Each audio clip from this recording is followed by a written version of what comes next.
Hello guys, ഇന്നലെ എൻ്റെ ഉമ്മച്ചിയുടെ birthday ആയിരുന്നു. അപ്പം ഞാൻ ഉമ്മച്ചിനെ കൂട്ടിയിട്ട് ഇന്നലെ ഒരു ബർത്ത്ഡേ ഡേറ്റിന് കൊണ്ടുപോയി. നമ്മളെ അമ്മമാർ നമുക്ക് വേണ്ടി ജീവിതം മാറ്റിവെച്ച് അവരുടെ ഹാപ്പിനെസ് ഒരുപാട് സാക്രിഫൈസ് ചെയ്ത ആൾക്കാരാണല്ലേ. അപ്പോൾ അങ്ങനെയുള്ള അവർക്ക് നമ്മൾ ഭാഗത്തു നിന്ന് എന്തെങ്കിലും ഒരു ഹാപ്പിനെസ് കൊടുക്കണ്ടേ. എൻ്റെ ഉമ്മച്ചി എന്ന് പറഞ്ഞാൽ ഭയങ്കര സിമ്പിൾ, സൈലൻറ്റ്, ഇൻട്രോവേർട്ട് ആയിട്ടുള്ള ഒരാളാണ്.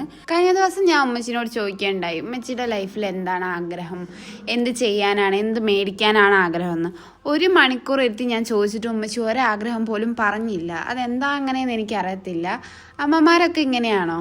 എങ്ങനെയുണ്ട് മമ്മി? എങ്ങനെയുണ്ട്?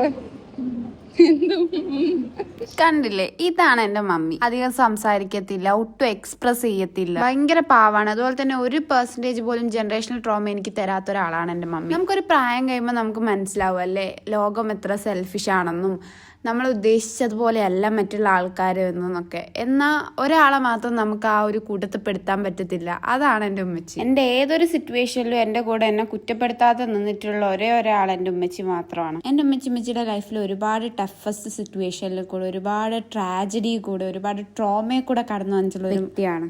ലൈഫിലൊരു പോയിന്റിൽ എല്ലാം നഷ്ടപ്പെട്ട് 2 മക്കളെയും കൊണ്ട് എന്ത് ചെയ്യും എന്നറിയാത്ത അവസ്ഥയിൽ ഹോട്ടലിൽ പ്ലേറ്റ് കഴുകാൻ വരെ പോയി. അത്രയ്ക്കും ഞങ്ങളെ നോക്കിയ എൻ്റെ ഉമ്മച്ചിയാണ്. എന്നെ ക്ലോസ് ആയിട്ട് അറിയുന്നവർക്കറിയാം, ഞാൻ ഭയങ്കര ഷോർട്ട് ടെമ്പേർഡ് ആണ്. എനിക്ക് പെട്ടെന്ന് ദേഷ്യം വരും. എന്നാൽ ഇത്രയും കാലത്തിൻ്റെ ഇടയ്ക്ക് ഞാൻ ഉമ്മച്ചിനോട് ഇതുവരെ മുഖത്ത് നോക്കി ദേഷ്യപ്പെടുകയോ അല്ലെങ്കിൽ ഹാഷായിട്ട് സംസാരിക്കുകയോ ചെയ്തിട്ടില്ല. വേറെ ആരോട് ദേഷ്യപ്പെട്ടാലും ഉമ്മച്ചിനോട് ദേഷ്യപ്പെടാൻ എനിക്ക് പറ്റത്തില്ല.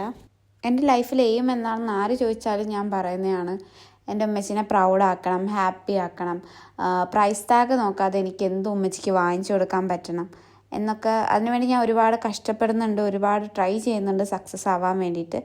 അങ്ങനെ ഞാൻ സക്സസ് ആവുമെന്നും ഉമ്മച്ചിനെ നല്ലപോലെ നോക്കാൻ പറ്റുമെന്നും വിശ്വസിച്ചുകൊണ്ട് ഇന്നത്തെ വ്ളോഗ് കഴിഞ്ഞിരിക്കുന്നു. ബൈ.